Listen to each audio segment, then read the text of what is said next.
బ్రహ్మానందం గారి పుట్టినరోజు సందర్భంగా ఏదన్నా కానుక ఇచ్చేటంత గొప్పోలం కాదు, ఆయన కాళ్ళకు దండం తప్ప. గురుగారు, వేదిక మీద చాలామంది కింగ్స్ ఉన్నారు. రఘు రామకృష్ణరాజు, రఘు రామ కృష్ణ, ఎన్ని పేర్లు సారు, అంత రైమింగ్. అక్కడి నుంచి మొదలు పెడితే బుచ్చిక్కు బుచ్చిక్ అన్నయ్య, అసలు మీ టైమింగు మేము ఒక్క 5 పైసల వంతు కూడా తీసుకోలేకపోయినాం. ఎల్బి శ్రీరామ్ గారు అసలు ఆయన కామెడీ ఎత్తుకొని పోతుంటే ఆ కామెడీ అసలు మీ కాంబినేషన్ సార్. మేము మాకున్న బంధం ఏంటంటే మీతోనే. బ్రహ్మానందం గారు మా చేవెళ్ళలో ఒకసారి కనిపించింది అనమాట. ఒకసారి కాదు, ఎప్పటికి వారం వారం కనిపిస్తుండే.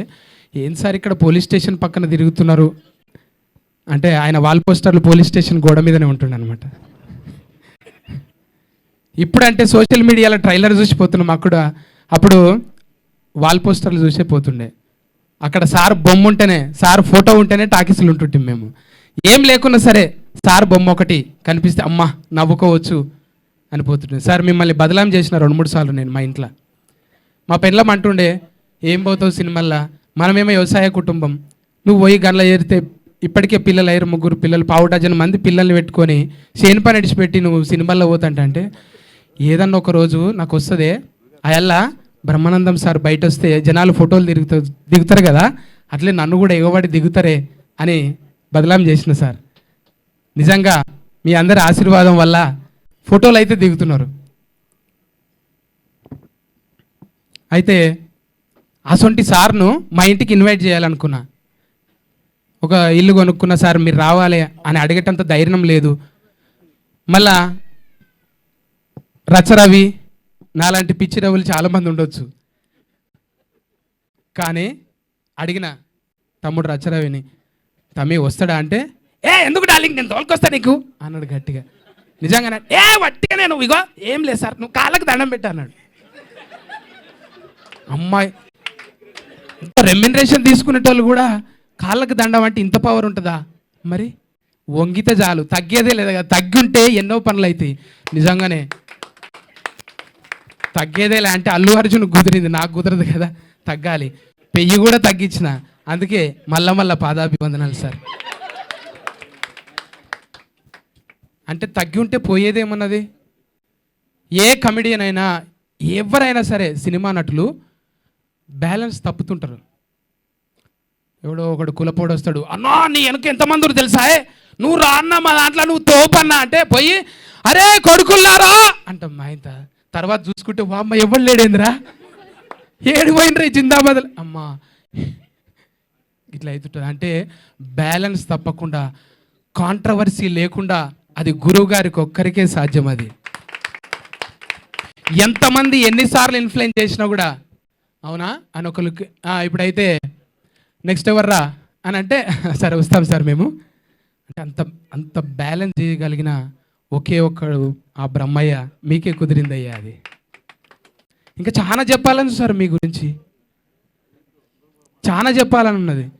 ఎవరింట్లో కూడా ఆయన వచ్చుడే ఎక్కువ. అంటే మా ఇంట్లో 4 పోలేలు తిన్నాడు. పోలేలు అంటే తెలుసా బచ్చాలు?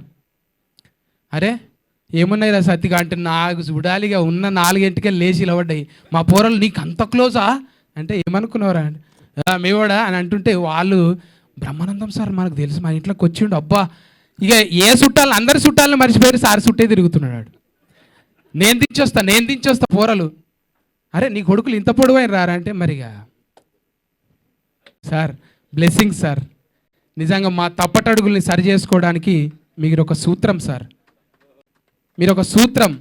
అది ఎంత పథ్యం ఉండాలంటే ఎల్లేదన్న కనవడంగానే లబలబలబ ఉరుకుడు అవుతున్నది. సార్ను చూసి నేర్చుకోవాలి. మాకు ఒక సూత్రాలు చెప్పారు సార్ మీరు, భగవంతుణ్ణి కిచెన్ లెవెల్కి తీసుకురాకుండే అని. ఎంత గొప్ప మాట సార్ అది. అంటే నేను అది తిన్నా, ఈడున్నా, ఆడ తానం చేయలే, శుభ్రంగా లేను అంటే మనము తల్లితోని కూడా ఒక్కొక్కసారి మనం పరస్కమాడతాం. అమ్మ నేను దొంగ నువ్వు పోలీస్, నాయనా నువ్వు అది నేను ఇది అంటే పాత్రలు చేంజ్ చేసుకుంటుంటాం. కానీ మనం కొలిచే దేవుణ్ణి కూడా ఒక్కొక్కసారి అంటారు, ఉన్నావా అసలున్నావా, ఉంటే కళ్ళు మూసుకున్నావా, ఈ లోకం కుళ్ళు చూడకున్నావా. అంటే ఆ పాటలు దేవుణ్ణే తిట్టినట్టు ఉంటాయి. మరి అప్పటి సోషల్ మీడియా లేదు, ఒక్కటి పొల్లు పోయినా ఇప్పుడు రేపు పొద్దుగాలు ఉంటారు చూడు, నోరు జారిన బిత్తిరి సత్తి, వాయమ్మా అవి పెట్టలేక ఆ కామెంట్లు చూడలేక మనం బతికేదే అనలే కదా. మన బతుకులనే జోకులు ఉంటాయి, మన బతుకుల పాటలు ఉంటాయి, మన బతుకుల ఎన్నో పరాశకాలు ఉంటాయి. ఒట్టి పరాశకానికే పరాయి దేశం పోయినట్టు ఫీల్ అవుతుంటారు. అవన్నీ దయచేసి చేయొద్దు, ఈ కెమెరాల సాక్షిగా అడుగుతున్నానండి. పొరపాటున ఎమోషనల్గా కొన్ని మాట్లాడుతుంటాం అంటే అమ్మ మీద పరాశకం ఆడినట్టే. అమ్మతో పరాశకం ఆడమా మనం?